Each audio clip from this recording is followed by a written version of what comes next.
Bien, ahora sí vamos a comenzar con la presentación. El tema que vamos a tratar hoy en este webinar es ¿por qué lo prohibido atrae? Una respuesta desde Santo Tomás de Aquino, ¿sí? Así que les damos la bienvenida una vez más.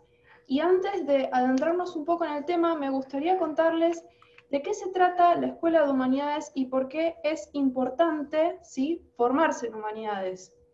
Nosotros tenemos una oferta académica que lo que busca es justamente dar herramientas que les permitan reflexionar acerca del valor y el lugar que debe ocupar la persona humana. Pero ¿por qué es importante formarse en estos temas? Porque hoy más que nunca es necesario volver a poner a la persona humana y a su dignidad en el centro de los debates contemporáneos, para exigir que todos los desarrollos económicos, científicos, tecnológicos, pongan a la persona humana en su lugar y no haya atentados contra esta persona humana, ¿verdad? Entonces, todos estos ámbitos necesitan poner al ser humano en el centro para que cada vez haya sociedades más justas, más inclusivas, donde haya realmente justicia, ¿verdad?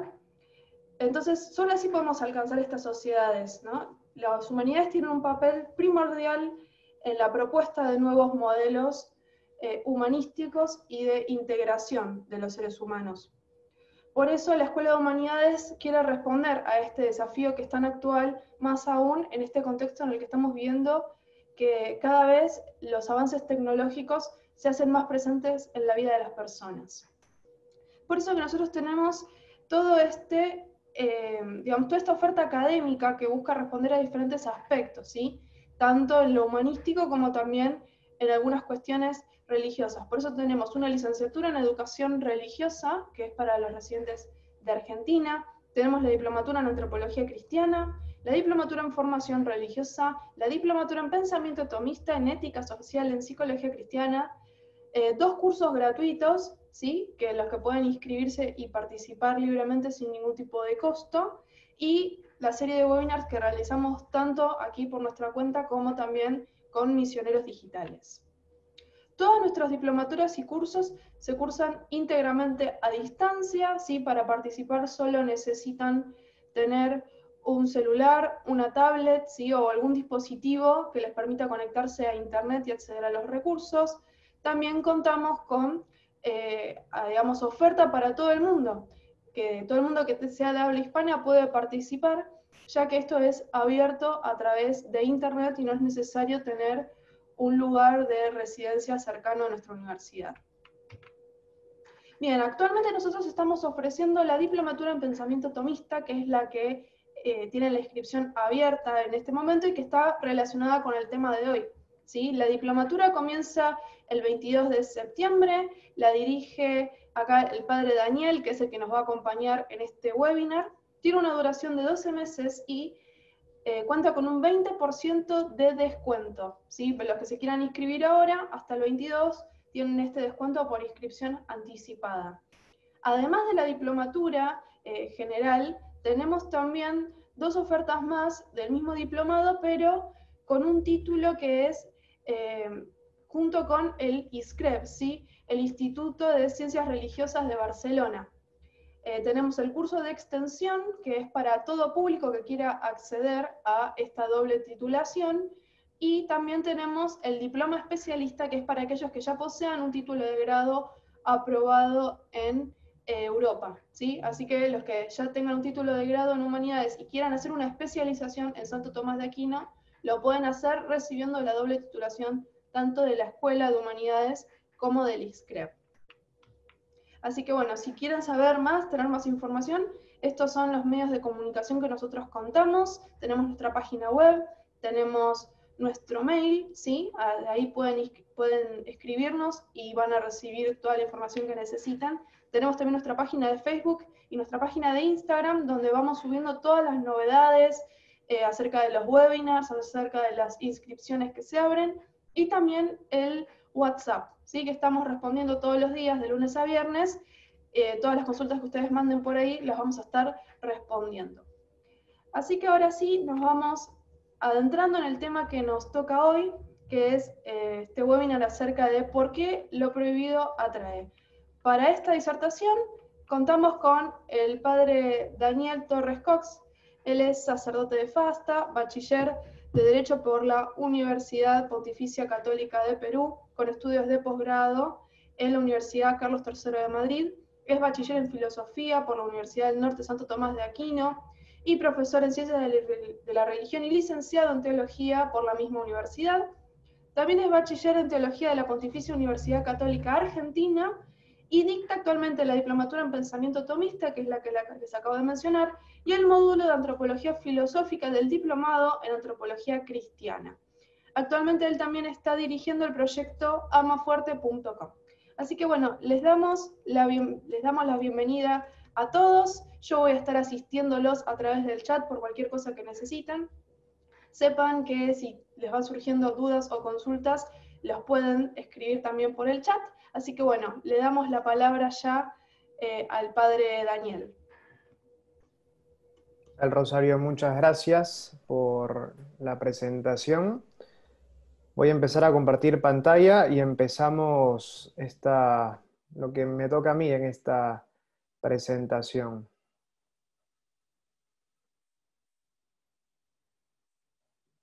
¿Se ve? Bien.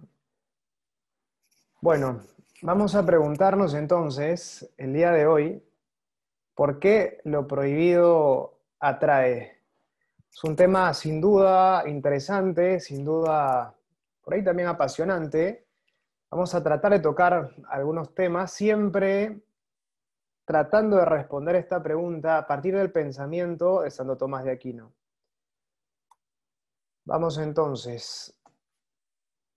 Una consideración errónea respecto de este por qué lo prohibido atrae implicaría plantear que lo que hace atractivo algo o atractiva la prohibición es la prohibición misma. Es decir, plantear que cualquier cosa se hace atractiva por el simple hecho de ser prohibida. Esto sería un error, porque no se prohíbe algo que absolutamente nadie está dispuesto a hacer. Únicamente se prohíben aquellas cosas que la gente de por sí ya está dispuesta a hacer. Parecería entonces que la prohibición lo que hace es, le agrega algo a algo que ya es de por sí atractivo. En una estación de servicio, por ejemplo, la gente se pone en los carteles de prohibido fumar, porque hay gente que está dispuesta a hacerlo, porque hay gente que de por sí ya encuentra atractivo el hecho de fumar. Sin embargo, en una estación de servicio nunca se dice, está prohibido echarse combustible en los ojos. Porque claro, se trata de algo que nadie está dispuesto a hacer, algo que no resulta atractivo en sí mismo. Si acaso alguna estación de servicio dijera o pusiera un cartel que diga está prohibido echarse gasolina en los ojos o combustible en los ojos, la gente seguramente le sacaría una foto y haría 1000 memes de esa publicación, porque claro, es una prohibición absurda en el fondo. ¿Por qué? Porque nadie en su sano juicio está dispuesto realmente a hacerlo. Si es que en algún momento llega a darse una moda de echarse gasolina o combustible en los ojos, por esas modas raras que se dan en la vida, bueno, ahí tendrá sentido la prohibición. Pero habrá una razón de fondo para que ese acto irracional resulte atractivo. Lo importante es esto, entonces. La prohibición no crea la atracción, le agrega algo, tal vez una cuota de riesgo para alguien que ama el peligro, pero en sí misma la prohibición no hace que algo que no es atractivo empiece a hacerlo. Está prohibido echarse combustible en los ojos. Nadie lo va a hacer. No va a empezar a ser de pronto atractivo por la prohibición misma, salvo que alguien, por alguna razón adicional, por ejemplo, ir en contra del sistema, qué sé yo, quiera hacerlo a modo de acto de protesta. Pero lo importante es esto, entonces. La prohibición agrega algo, pero no crea la atracción. Preguntémonos entonces, ¿por qué algo atrae? Una cosa muy importante a tener en cuenta es que aquello que es visto como absolutamente malo no atrae. Está prohibido lo que decíamos, no está prohibido echarse combustible en los ojos, está prohibido ingerir pus en la vía pública. Es una prohibición tonta, porque absolutamente nadie en su sano juicio estaría dispuesto a hacerlo. Si alguien está dispuesto a hacer algo, es porque en el fondo descubre que algo de bueno tiene, algo de bueno me aporta. Si no, no tendría sentido esa prohibición. Esto es muy importante. Si acaso algo genera atracción, es porque algo de bueno tiene esa realidad. Si no fuera buena, o si no se me presentara como buena, entonces no me generaría ningún tipo de atracción, por más que fuera prohibida por el presidente de la República, si se quiere. La pregunta es, ¿eso que tiene de bueno es un bien realmente? ¿Es un bien real lo que me atrae o es un bien aparente? Vamos a tratar de responder a esta pregunta el día de hoy. Esta pregunta que nos acabamos de hacer nos lleva necesariamente a preguntarnos qué es lo bueno, qué es el bien. Y es importante hacer aquí una distinción, porque nosotros cuando hablamos de bien o bien y mal, podemos hablar de ellos en dos planos diferentes. Uno que es un plano ontológico, que tiene que ver con el orden de la existencia. Vamos a ver que aquellas cosas, por el solo hecho de existir, las cosas que existen ya son buenas. Es una bondad entonces que se identifica con el hecho de existir, bondad ontológica.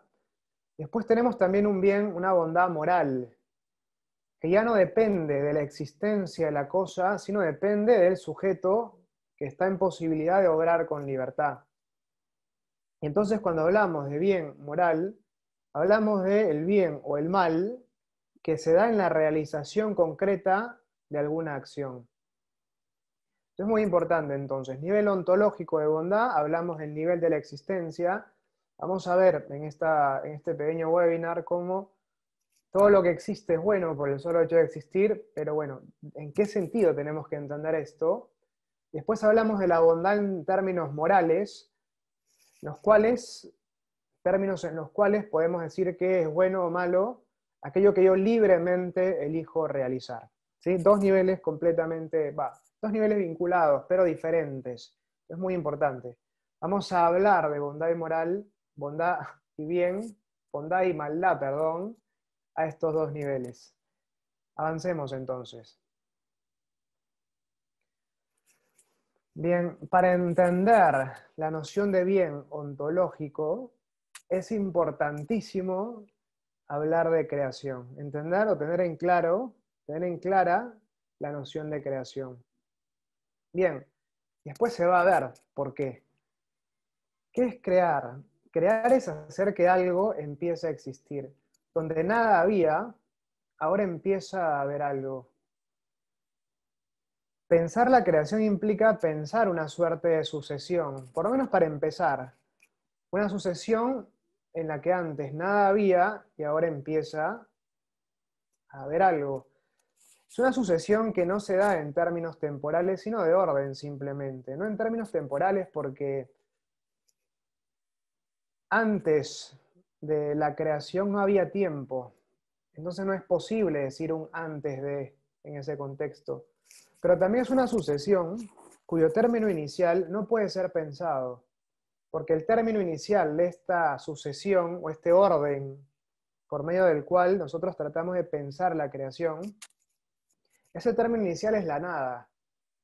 Y nuestra inteligencia, aquello que nosotros podemos pensar, depende del orden del ser, depende de aquello que puede existir.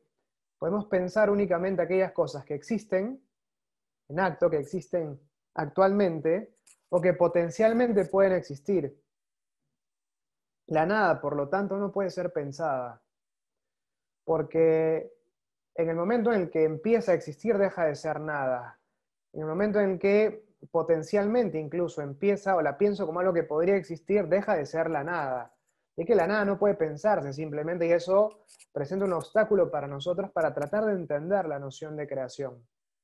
Pero más allá de eso, muy importante tener en cuenta que sería un error plantear que la creación se agota únicamente en ese momento inicial. Ciertamente lo propio de la creación es hacer que donde nada había empiece a haber algo. La creación es algo que se define, si se quiere, en el orden del ser. Es un inicio en el ser. Nada había, ahora algo empieza a ser. Nada había, ahora algo empieza a existir. Eso es lo propio de la creación. Pero como decíamos, sería un error pensar que la creación se agota únicamente en ese momento inicial en el que todos empezamos a existir. Ciertamente ese momento inicial fue recibido por nosotros como un don. Nadie, ninguno de nosotros hizo algo para empezar a existir. Hizo algo que lo haga merecedor de su existencia, porque todo lo que nosotros hacemos tiene por presupuesto ese hecho de que existamos. Antes de existir, nada podíamos hacer para merecer el hecho de existir. De ahí que el hecho mismo de existir es ya un don. Nada hicimos para recibir inicialmente ese don. Pero si nos ponemos a pensar detenidamente, nada hacemos nosotros tampoco en este momento para seguir existiendo. Por ejemplo, si es que yo pienso o yo digo, bueno, en realidad yo hago muchas cosas para seguir existiendo. Yo tomo mi desayuno todos los días, pongo un par de suplementos para estar bien, salgo a correr en las mañanas, rezo, qué sé yo, hago ejercicios, hago tantas cosas que me pueden ayudar a mantenerme saludable. ¿Cómo no me vas a decir que realmente mi existencia depende de mí? Tu existencia, tu vida, mejor dicho, en cierto sentido depende de ti. Tú puedes obligarte a dejar de respirar y morir, si es que eso fuera posible, no sé. O puedes saltar de un puente, Dios no lo quiera, y dejarías de estar vivo. Sin embargo, seguirías existiendo, tu alma separada de tu cuerpo. Seguirías existiendo de una forma diferente, porque tu existencia no es algo que dependa de ti, no es algo que tú estés haciendo por ti en este momento. Nadie. El hecho de empezar a existir nos viene como un don, pero si se ponen a pensar, si nos ponemos a pensar, el hecho de existir actualmente, en este momento, también es un don para nosotros. ¿Quién de nosotros hace algo para seguir existiendo en este preciso momento? Absolutamente nadie. No es posible en estricto la aniquilación, el volver a la nada. Aniquil es nada en latín. No es posible aniquilarme a mí mismo o aniquilar alguna otra cosa. Los actos de destrucción que yo realizo en el mundo, por ejemplo, no hacen sino transformar la materia. Pero no es posible hacer que algo vuelva a la nada, porque el hecho de que el hecho de que se mantenga hoy en la existencia, no es algo que dependa de mí, no es algo que dependa de alguno de nosotros. De ahí que volviendo a la noción de creación, veíamos que la creación implica una vinculación con el ser. Y esa vinculación con el ser no se agota en ese momento inicial en el que las cosas empezaron a existir, sino que se mantiene, se prolonga durante toda la existencia de las cosas. De que para Santo Tomás la creación es una relación. Es una relación por parte de la criatura respecto del creador, una relación real, porque es el creador el que está sosteniendo a la criatura en la existencia. Esto visto de una perspectiva filosófica. ¿Qué implica la creación entonces? Ese momento inicial, pero también ese sostenernos en la existencia y gobernarnos también en orden para que volvamos a nuestro fin último, que es Dios.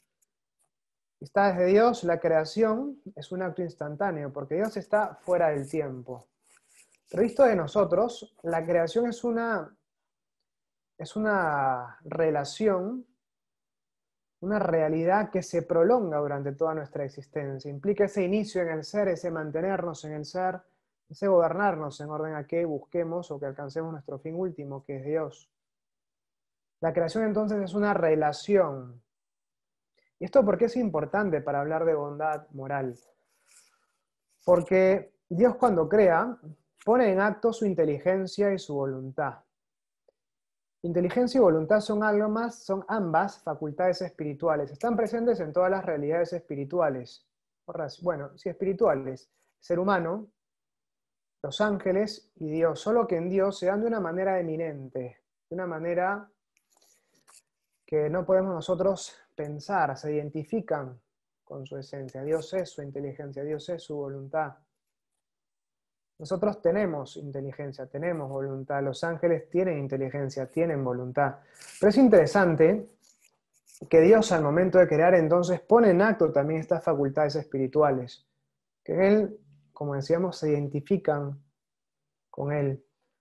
De ahí que al poner en acto la inteligencia, Dios conoce las casi infinitas maneras de participar limitadamente en su perfección, dado que todo refleja a Dios. Si quisiéramos poner la imagen del artesano, toda gente actúa siempre con miras a un fin, y el fin del artesano precisamente está determinado por esa idea que él tiene y que quiere plasmar en la materia, por ejemplo. Y esa idea le viene de un modelo. Él piensa en algo, tiene una idea en la cabeza que le sirve de modelo para plasmar su obra. O tal vez mira algo, una realidad que le sirve de modelo para la cual él plasma precisamente su obra, una atención a la cual él plasma su obra. Bueno, ¿cuál es el modelo de Dios? Él mismo. Ya que Dios al momento de crear, lo que hace es participar sus perfecciones a las realidades creadas. Él es el modelo según el cual las perfecciones de las realidades creadas son plasmadas. Y entonces, claro, como ninguna criatura es capaz de agotar toda la perfección divina, hay una multiplicidad enorme de criaturas y todas ellas reflejan en algo, alguna perfección de Dios o la perfección de Dios. De que por medio de su inteligencia Dios conoce las casi infinitas maneras de participar limitadamente en su perfección. Pero aquí lo importante, por medio de su voluntad, Dios elige crear únicamente las realidades que Él quiere crear. Vamos a profundizar en esto de manera inmediata. Pero el hecho de que Dios conozca las cosas y al conocerlas las cree, hace que todas ellas sean verdaderas. Es decir, todas ellas son cognoscibles, pueden ser conocidas por nosotros, pero a la vez son misteriosas, porque no pueden ser agotadas. Eso es lo que implica la verdad en las cosas, pero no es un tema que vayamos a profundizar en este webinar. Vamos a irnos por el lado de la voluntad. Se podría profundizar sobre esto al momento de las preguntas, pero no en este momento. Así como Dios al momento de crear, usando la inteligencia, hace que las cosas sean verdaderas, al crear también usando la voluntad, porque Él, todas aquellas cosas que Él puede crear, crea únicamente las que quiere, hace que las cosas sean buenas. Esto es muy importante. Verdad entonces hace alusión a una relación con la inteligencia. Bondad hace alusión a una relación con el bien. Pero profundicemos sobre este segundo aspecto, ¿no? de la bondad de las cosas, por el solo hecho de existir, por el solo hecho de ser creadas, lo que se conoce como bondad ontológica. Ontológica por el verbo griego toon, que quiere decir existir. De ahí viene lo ontológico, ¿no? Bien, el mundo podría haber sido diferente, pero por supuesto que no nos quepa la menor duda. El cielo podría haber sido de otro color. En vez de ser hermoso celeste, bueno, yo vivo en Lima, el cielo permanentemente es gris aquí, porque hay una capa de nubes que siempre cubre toda nuestra hermosa ciudad, pero en otras partes se ve el cielo, menos en verano sí se ve. En otras partes se ve el cielo, y claro, uno ve que el cielo es azul, el cielo es celeste. El mar podría haber sido de otro color. Nuestro color de piel podría haber sido distinto, tal vez podríamos haber brillado en la oscuridad, quién sabe. El sonido de las olas tal vez podría haber sido más hipnotizante o menos atrapante, quién sabe. El color del oro, la textura de nuestra piel, todo esto podría haber sido diferente, pero por supuesto que podría haber sido distinto. El hecho de que sea de una manera y no de otra, manifiesta que hay un querer por parte de alguien que precisamente quiere que las cosas sean de esa manera y no de otra. Pero podemos llevar el tema a un nivel más profundo. No solo las cosas podrían haber sido de otra manera, sino que las cosas mismas podrían no haber existido. El mar, por ejemplo, podría no haber existido, sí. Los árboles podrían no haber existido, sí. Los girasoles podrían no haber existido, pero por supuesto que sí. El camarón pistola o el pistol shrimp, que lo pongo aquí en la siguiente diapositiva, que es el animal más mortal, más mortífero del mundo. Es muy pequeño, pero con esa garra que ven ahí, bueno, no sé cómo se dice, ¿eh? Lo que hace es la abre y la cierra de una forma tan rápida que cuando está en el agua genera una pequeña burbuja de vacío que, producto del impacto, se expande y luego regresa casi inmediato a su lugar, y eso aturde a sus presas. Genera mucha temperatura, una corriente eléctrica incluso, producto de esa fricción que se produce al cerrar su mano, y de esa manera noquea a sus presas. Se conoce realmente como el animal más mortífero del mundo. Bueno, muchos de nosotros nos estamos enterando que ese animal existe. ¿Podría no haber existido? Por supuesto que sí, podría no haber existido. Y seguramente no alteraría mucho en nuestro mundo como lo conocemos en este momento. Habría tal vez menos documentales en la National Geographic, según, bueno, los documentales que hablan del pistol shrimp, pero después el mundo sería igual. Si acaso existe es porque alguien ha querido que exista. ¿Podría no existir? Sí. Las cosas podrían no existir, sí. Nosotros mismos podríamos no existir, sí. ¿Podrían incluso existir otras cosas más? Sí. El mundo podría haber sido diferente, pero por supuesto que sí. Si acaso algo existe, es señal de un acto de voluntad del Creador que quiere que esa realidad exista. Si no, simplemente no hubiera existido nunca. Esto es muy importante. Y ese querer de Dios es lo que hace que las cosas sean buenas. Las cosas en el fondo son buenas porque son queridas por Dios. Decíamos que la bondad hace alusión a una relación con la voluntad. Todo lo que existe es bueno porque es querido por Dios. Todas las cosas, la bondad de todas las cosas es sostenida por la voluntad de Dios, por el querer de Dios. Y como decíamos que la creación es una relación, Dios está haciendo buenas las cosas en este momento, porque en este momento las está creando. Todo cuanto existe es bueno por el solo hecho de existir.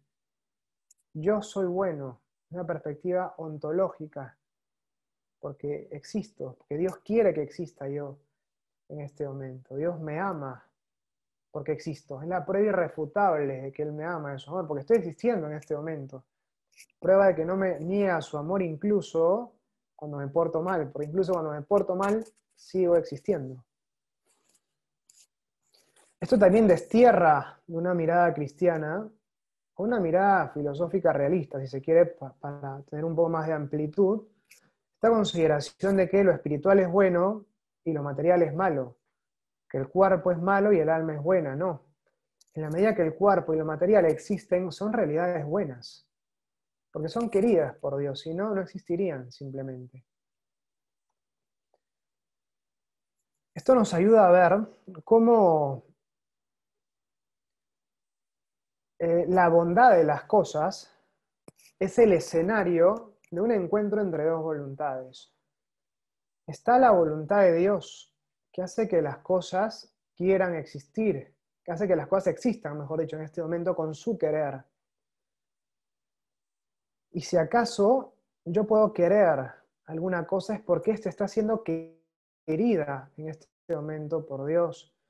Dios, con su querer, hace buenas las cosas. Mi voluntad, mi querer, es atraída por la bondad de las cosas. Como identifico en ellas un bien, una bondad, me siento atraído por ellas. Si no identificara en ellas ningún tipo de bondad, simplemente no me atraerían. Esto es fundamental. Esto que decimos de la voluntad se puede decir también de la inteligencia.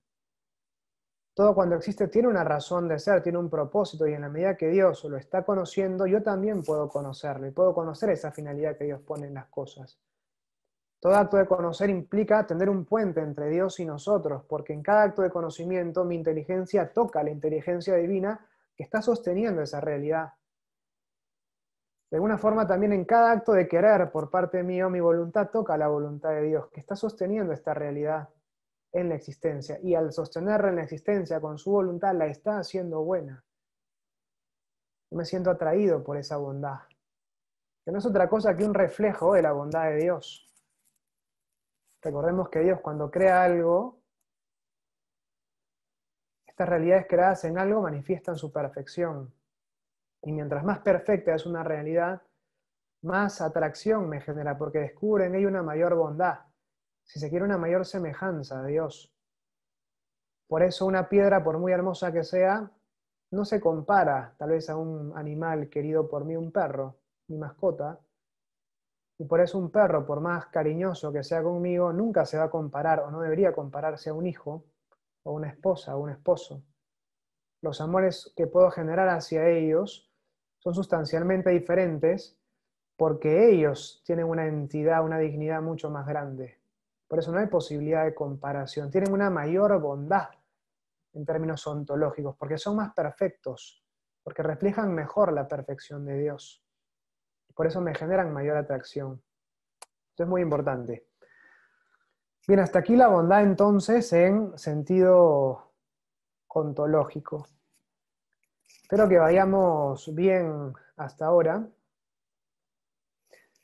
Vamos a hablar entonces de el mal moral a continuación. La bondad ontológica depende de la voluntad de Dios. Es una voluntad que nunca cambia y por eso, incluso cuando una cosa, una realidad es usada de una forma contraria a su finalidad, esa realidad sigue existiendo.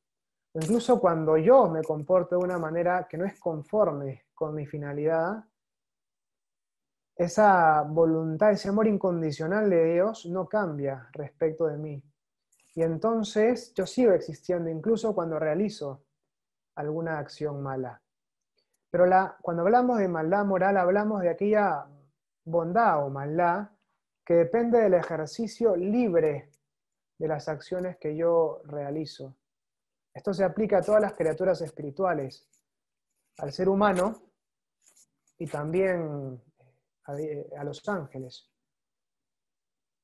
Un ángel que obra mal, el demonio, por ejemplo, ¿es bueno? Sí, es bueno en lo que tiene de existencia, pero es malo por la elección que él ha hecho. Entonces su maldad es una maldad moral, no ontológica, porque si fuera una bondad ontológica, una bondad en el orden del ser, simplemente no existiría. En términos... Bien, bueno, avancemos y después retomamos ese punto. Digo, el punto que iba a mencionar, hablando conmigo mismo. Bien, entonces decíamos que en un sentido moral, la bondad o maldad está en nuestras elecciones. Esto es muy importante. Será bueno aquello que se corresponda con mi naturaleza, aquello que me perfeccione en cuanto ser humano. Será malo, en cambio, aquello que me aleje de esa perfección. Muy interesante que para Santo Tomás la moral nunca es una imposición, sino una exigencia que brota de mi propia naturaleza, brota de mi deseo de ser feliz, brota de mi deseo, de mi inclinación a alcanzar mi propia perfección. Obrar mal es algo antinatural, pues es algo que va en contra de mis deseos más profundos, mis deseos, mis inclinaciones más hondas, más profundas, porque estoy inclinado en última instancia hacia la felicidad. Es el deseo, la inclinación que sostiene todos mis demás deseos, y en esa felicidad se encuentra mi perfección. Precisamente está mal aquello que me aleja de esa perfección. Será bueno, en cambio, aquello que se corresponda con esa perfección. Entonces, para Tomás, la moral nunca es una imposición, nunca es algo que me quita libertad, sino es algo que me ayuda a perfeccionar mi libertad. Como consecuencia del pecado original, hacer el bien se me hace arduo, Pero ese hecho de que sea más arduo hacer el bien, no quita que es lo que realmente me perfecciona, no quita que es lo que realmente me da plenitud. Y también hay una razón natural por la cual a veces hacer el mal es más fácil que hacer el bien. Y es que esto lo dice Aristóteles, el mal puede hacerse de muchas maneras. El bien, en cambio, puede hacerse solo de una manera. La acción buena es la acción adecuada, la acción justa, la acción precisa. Es más fácil cuando uno juega tiro al blanco, por ejemplo, dar en cualquiera de los lugares menos que en el centro.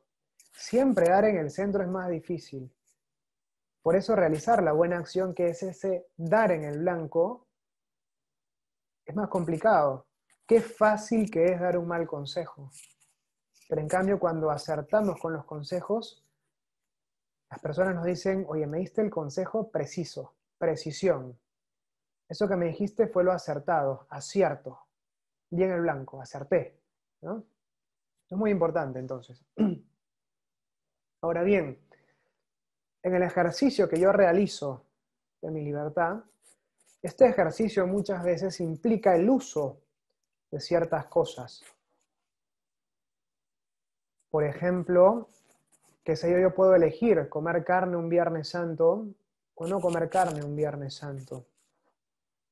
Pero lo importante de esto es que el uso que hago de ellas de un modo desordenado no hace que las cosas dejen de ser en sí mismas buenas. ¿Por qué? Porque la bondad o maldad moral depende de mi propia libertad. Pero la bondad ontológica, el hecho de que las cosas sean buenas por el hecho de existir, no depende de mi voluntad. Depende de la voluntad de Dios, que no cambia respecto de esa realidad. Si no, esa realidad simplemente volvería a la nada, de la cual salió. Yo no puedo cambiar con mi voluntad la bondad ontológica, la bondad en las cosas. Pero sí puedo usar esas cosas que son buenas de una forma inadecuada. Pero incluso cuando las uso de una forma inadecuada, entonces, o sea, en ese caso no hago que las cosas sean malas. Esto es muy importante porque las prohibiciones, porque lo prohibido atrae, las prohibiciones se refieren siempre a acciones. No fumes, prohibido traer perros. La prohibición nunca se caracteriza en estos términos. No manzana, no cigarro. Y cuando digo no cigarro, lo que quiero decir o lo que yo entiendo como comunicador, como oyente relevante es, ok, me dicen que no fume acá o me dicen que no traiga cigarros. Digamos, el decir no cigarro lo que hace es decir implícitamente o prohibir implícitamente una acción. ¿Por qué? Porque en el fondo el mal no está en las cosas mismas, sino en las acciones que yo puedo realizar. Vamos a algunos ejemplos. Como decíamos, comer carne un Viernes Santo para los católicos está mal. Porque claro, me privo de la posibilidad de un bien grande, un bien más grande, que es configurarme al Cristo sufriente mediante la realización de esa penitencia, que es un gran bien para mí. Si acaso comer carne un Viernes Santo me resulta atractivo, me resulta atrayente, no es por la prohibición misma, sino porque la carne es algo bueno. Salvo que yo sea vegano, la carne me va a generar naturalmente atracción, porque es algo bueno. Pero descubre en ese acto que un bien para mi cuerpo no me hace bien en cuanto persona, y por eso lo dejo de lado. Pero incluso si yo comiera carne el Viernes Santo, ese hecho de comer carne no haría que la carne fuera mala. Lo que es más es la acción que yo he realizado, pero la carne sigue siendo buena, es buena en sí misma. Esto es muy importante. Si acaso algo prohibido, o si acaso algo prohibido, sí, atrae, esto es muy importante, es porque algo de bueno se me presenta, algo de bueno está siendo prohibido, es por lo que tiene de bueno esa acción, es por el bien que me puede aportar esa acción, porque esa realidad realmente es buena en sí misma. Vamos por ejemplo al tema de los sentimientos. ¿Los sentimientos son buenos? Sí. ¿Y son buenos siempre? Sí. Porque son, desde un punto de vista ontológico, existen y por el hecho de existir son buenos. El placer, por ejemplo, en el ámbito de la sexualidad es algo bueno, pero por supuesto. ¿Y qué pasa cuando lo uso de una manera desordenada? Elijo irme con el chofer dejando de lado a mi esposo. ¿Por qué? Porque tal vez con mi esposo ya no había esa química, esa onda, y pucha, esta nueva persona me hace sentir cosas que mi esposo ya no me hace sentir. ¿Está bien esto? Claramente no. ¿Pero es malo lo que siento? No. Si acaso me genera atractiva la posibilidad de hacer eso prohibido, que es irme con el chofer, dejando de lado a mi esposo, es porque yo veo en el hecho de irme con el chofer algo bueno. Si no, no me atraería. ¿Qué puede ser lo bueno? Bueno, él como persona tiene bien, es algo bueno, no es algo, es alguien bueno, porque existe. Tendrá sus cualidades que lo hacen también ser una persona atractiva. Y además también voy detrás de los sentimientos que puedo experimentar empezando esta aventura. Los sentimientos como tales son buenos. Pero claro, los busco de una manera desordenada. Voy detrás de un bien. Él como persona, o las cosas que me puede hacer sentir, los sentimientos, son realidades buenas, porque existen. Y por eso son atractivas. Alguien que es gordo, pelado, sin dientes, no genera atracción, no es una tentación realmente, porque uno no le ve mucho de bueno. ¿Sí? No sé si se entiende esto. Si acaso algo atrae es porque algo de bueno tiene. Y en todo caso, la maldad está en la acción que yo estoy realizando para conseguir eso que de por sí es bueno. Esa bondad de la realidad, bondad en sentido ontológico, que no es alterada, no es cambiada por las cosas que yo pueda llegar a hacer. Hago un paréntesis simplemente aquí en el ámbito de una profundización para el ámbito de la sexualidad que me parece muy importante. Es muy importante hacer esta distinción entre aquello que siento, la bondad ontológica y la bondad moral. Porque, claro, el mundo de la sexualidad es fuente de sensaciones muy intensas, ¿no? Los sentimientos que yo experimento, por ejemplo, o el placer que puedo experimentar en una determinada situación. Y el placer se siente igual, o los sentimientos se sientan igual, ya sea que la acción que yo realice para conseguirlo sea buena o no. Yo puedo comer una hamburguesa porque fui al McDonald's o a Yusi Lucy acá en Perú, que bueno, es rico, y claro, pago la hamburguesa y me la como. Digo, pucha, qué rica esta hamburguesa, qué bien se siente comer esto. O puedo ir y ver a la persona que está comiéndose una hamburguesa, voy antes que empiece a probarla, se la arrancho y me voy corriendo. Se la quito y me voy corriendo, se la robé. Encima le doy un golpe para hacer la acción más mala todavía. Me como la hamburguesa. El sentimiento, o sea, lo que experimento en cuanto a gusto es el mismo. Ya sea que coma la hamburguesa robada o coma la hamburguesa comprada. Si es que yo cargo con una consideración negativa el sentimiento mismo, cuando yo como, después de haberle pegado a alguien y comerme esa hamburguesa, cuando yo me compro una hamburguesa voy a sentir esa misma sensación de culpa, porque asocié la culpa no a mi acción, sino a lo que sentía. Y eso que siento es bueno, ya sea que haga algo bueno o no para conseguirlo. Lo mismo pasa en el mundo de la sexualidad. Hay que aprender a poner bien el énfasis en qué es lo bueno y qué es lo malo. Porque lo malo no es lo que yo siento. Porque si es que llevo al escenario de la culpa a lo que estoy sintiendo, cuando busque esas realidades de manera ordenada, voy a seguir sintiendo ese sentimiento de culpa. Y eso es perjudicial para mí. Tengo que arrepentirme, ¿sí?, de lo que hice, pero no de lo que sentí. Porque lo que siento es consecuencia natural de la realización del acto del cual sí me arrepiento. Yo no controlo mis sentimientos, no controlo lo que siento, no controlo que tal cosa me genera atracción o que hacer tal cosa me genera un cierto placer. Es muy importante, entonces hay que aprender a poner bien el énfasis. Entonces se confiesa, algunos te dicen, padre, y me sentí bien haciendo esto. Bueno, pero no pongas el sentimiento en la confesión, porque uno solamente tiene que confesarse de aquellas cosas que uno puede controlar respecto de aquellas cosas que uno es libre, porque ahí es donde está el pecado, en el ejercicio de mi libertad, en aquellas cosas que simplemente siento, no hay un ejercicio de la libertad, por lo tanto ellas en sí mismas no son malas. Bueno, espero que este excursus haya servido para entender un poquito más este punto. ¿Por qué lo prohibido atrae entonces? En el fondo, porque la prohibición me presenta un bien. Si atrae es porque algo de bueno tiene esa realidad.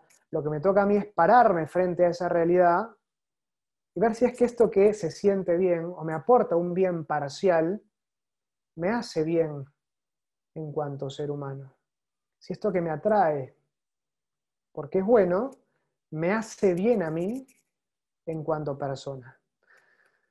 Bueno, queridos amigos, por mí esto ha sido todo en cuanto a lo que se refiere a mi exposición. Bueno, este era el último ejemplo, el tema de lo prohibido, etcétera, y lo que acabo de decir. Y voy con la última diapositiva, entonces, les agradezco mucho su paciencia y bueno, me queda un momento más para responder las preguntas si es que hay. Bueno, muchas gracias, padre Daniel.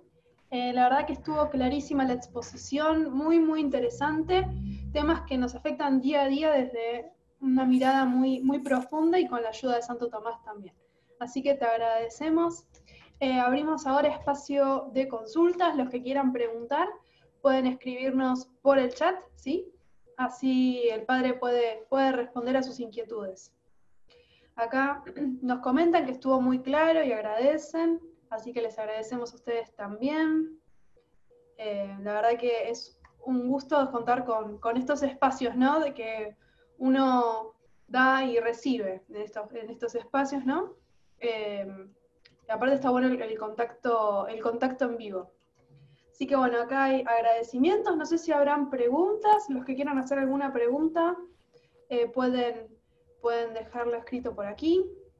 O pueden hacerlas si quieren también, no sé cómo son las reglas del webinar. En general, sí, en realidad ya como terminó la exposición podríamos habilitar si alguno quiere digamos, hablar por la cámara o por el micrófono, me pueden avisar y yo les habilito el acceso. Pero bueno, creo, evidentemente está muy, muy claro, Daniel. Así que bueno, aprovecho para contarles a todos que, bueno, esto es parte de lo que también se estudia en la diplomatura en pensamiento tomista, ¿sí? Es buscar responder a estas grandes inquietudes de la mente y del corazón humano a través del pensamiento de Santo Tomás. Así que a los que les interesa les vamos a estar haciendo llegar bueno, información sobre el diplomado bueno, y la filmación también del webinar. Acá Fátima del Bosque pregunta, hola padre, ¿podría hablar un poco más sobre el hecho de lo que siento no es pecado, sino más bien en mis actos libres? Pues no me queda del todo claro, creo que seguido tengo ese tipo de confusiones. Bien, qué bueno, Fátima, la pregunta, porque en realidad es un tema muy, muy interesante, ¿no? Aquello que puede ser bueno o malo, o aquello que puede llegar a ser pecado, es únicamente aquello que yo puedo elegir libremente. ¿Por qué? Porque las elecciones que yo realizo, solo de ellas soy yo plenamente responsable. En cambio, lo que siento nunca es algo elegido, nunca es algo que yo puedo controlar de manera directa. Por ejemplo, yo estoy casado, ¿no? Veo una persona atractiva y me siento físicamente atraído por ella. Ese sentimiento yo no lo puedo controlar. Lo que yo sí puedo controlar es qué hago con eso que siento. Yo puedo elegir mirar a mi esposa o puedo elegir mirar a esa nueva persona, a esa persona que acaba de pasar por la calle. Pero de ese sentimiento originario, yo no tengo ningún tipo de responsabilidad, es algo que simplemente me impacta. Por lo tanto, al no haber un ejercicio de mi libertad en eso, no hay responsabilidad moral. Lo mismo respecto de las acciones que yo realizo y me generan un cierto placer, un cierto disgusto. Por ejemplo, ¿no? Yo qué sé yo, tengo que barrer y detesto o lavar los platos y me genera una molestia lavar los platos. Yo no soy responsable de esa molestia que siento, porque a algunos les gusta lavar los platos y a otros les molesta lavar los platos. No sabemos por qué. Pero yo, frente a esa molestia, puedo tomarla libremente, y, o sea, pararme frente a esa molestia y empezar a acrecentarla, diciendo, sí, pero ¿por qué a mí? ¿Por qué siempre yo? A mí esta persona que nunca lava, que nunca hace nada, y me dicen a mí. Yo lo que hago es incrementar ese sentimiento, pero mediante la realización del ejercicio de mi libertad. Pero yo no puedo suprimir ese sentimiento. Si yo quisiera, por ejemplo, pues no me gusta lavar los platos, te voy a suprimir ese sentimiento para que me genere gusto lavar los platos, porque tengo que hacerlo. No puedo elegir eso que siento. Cuando como una hamburguesa, por ejemplo, yo puedo elegir abrir la boca, morder y masticar, pero no puedo elegir el hecho de que cuando la hamburguesa toca mis papilas gustativas, eso me genera un cierto placer. Y cuando trago la comida, eso me genera también un cierto placer. ¿Yo puedo suprimir el gusto que experimento al comer de manera voluntaria? No. Puedo echarle, si se quiere, no sé, vinagre a la hamburguesa y me va a saber mal, ya no la voy a disfrutar. Pero yo no puedo controlar directamente lo que siento. Lo que siento siempre es algo que me pasa, ya sea algo que esté en el momento previo de la acción o que sea consecuencia de esa acción. Siempre es una respuesta natural y como tal no es mala. Es más, de una perspectiva ontológica, desde el punto de vista de la existencia, es algo bueno siempre, porque existe. El tema es, bueno, ¿qué hago yo frente a ello? Un principio muy importante es, yo no soy responsable de lo que me pasa, sino de lo que hago con eso que me pasa. Y es en eso que hago donde puede haber pecado o no, no en lo que siento. No sé si se entiende esto. Yo ¿Sí? creo que sí quedó clarísimo. Y acaban Bien. agregando más preguntas. Silvia pregunta si hay diferentes tipos de pecado y si los hay, cuáles son. Sí, o sea, hay distintas clases de pecado, o sea, uno puede clasificarlos, por ejemplo, desde el punto de vista de los pecados capitales. Uno puede también clasificarlo desde los bienes que me aportan, o sea, los que se dirige, o los ámbitos a los que se dirige cada uno de ellos. Por ejemplo, y en eso, en comparación, en contraste con las virtudes morales, para hacer una clasificación, por ejemplo, desde las virtudes, uno podría plantear cómo hay pecados contrarios a la castidad, ¿no? Que pueden ser pecados por exceso en el ámbito de la castidad, por un exceso en la lujuria o por un defecto, la insensibilidad. Puede haber también pecados relativos al apetito irascible, relativos, digamos, a ese enojo del cual yo puedo servirme para hacer ciertas cosas. El equilibrio es la fortaleza, pero yo puedo ser demasiado irascible o demasiado pasivo también. En esos actos de irascibilidad excesiva hay también pecado, ¿sí? Puedo también plantearlo desde el punto de vista de la prudencia. Yo puedo ser temerario, o sea, la prudencia implica realizar la acción justa en el aquí y en la ahora, ¿no? La acción precisa, la acción que corresponde hacer. Yo puedo equivocarme por un exceso, soy temerario, o por un defecto también. Soy imprudente, pero porque no hago las cosas que tenía que hacer. Imprudencia por defecto, ¿no? Y así, bueno, uno puede seguir clasificando o sea, ir a distintas clasificaciones, ¿no? Pero mira, en todo pecado siempre, si es que hablamos del pecado, siempre está la posibilidad de hacer algo, o sea, darle un sí a algo que a su vez implica decirle que no a Dios. Y es un no a Dios porque en el fondo es un acto antinatural. Santo Tomás dice que todo pecado es un acto antinatural. Si algo es pecado es porque va en contra de mi propia naturaleza, porque me afecta en cuanto ser humano. Y por eso ofende a Dios. Ofendiendo la obra, ofendo al Creador. No puedo ofenderlo también él directamente en las acciones que se dirigen expresamente en contra de él. Pero siempre en todo pecado hay una conversión a las criaturas que implica una aversión a Dios. Le digo que sí a algo que a su vez implica decirle que no. a Dios. Esto es lo esencial, ¿no? Y después, bueno, según aquella cosa que yo elijo, puedo hablar de distintas clases de pecados. Yo traté de hacer una clasificación somera desde el punto de vista de la virtud, pero puedes entrar a otros ámbitos también. Bien, muy claro. Bueno, queremos saber si hay alguna pregunta más, algo que les interese saber sobre este tema. Este es el momento para aprovechar, para agarrarlo acá al padre en vivo y hacer las preguntas que quieran. Pero bueno, ya mientras tanto te vamos dando las gracias, Daniel, porque la verdad que ha sido una exposición clarísima, muy rica, muy bien ejemplificada, así que por parte de la escuela también siempre es un gusto contar con vos.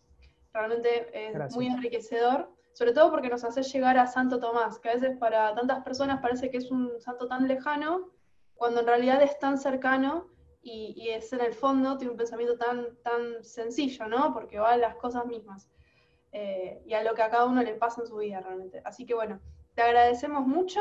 Y bueno, si ya siendo las 4 de la tarde, si hay alguien que tenga alguna pregunta, alguna consulta que se le ocurra después, nos las puede hacer llegar también por mail, ¿sí? Así que bueno, les agradecemos a todos la participación. Agradecemos, Padre, por estar acá con nosotros. Y bueno, seguimos en contacto. Les vamos a hacer llegar por mail todo lo que es la oferta de pensamiento tomista, tanto los diplomados que son con el ISCREP para los que quieran tener la doble titulación, tener la titulación en España, aquellos que ya tengan grado en humanidades, como la diplomatura abierta para todo público. Así como también le vamos a hacer llegar la grabación. Bueno, seguiremos en contacto y nos veremos en el próximo webinar. Si Dios quiere, pronto tendremos alguno más. Gracias a todos por participar. Nos vemos. Chao, chao. Adiós.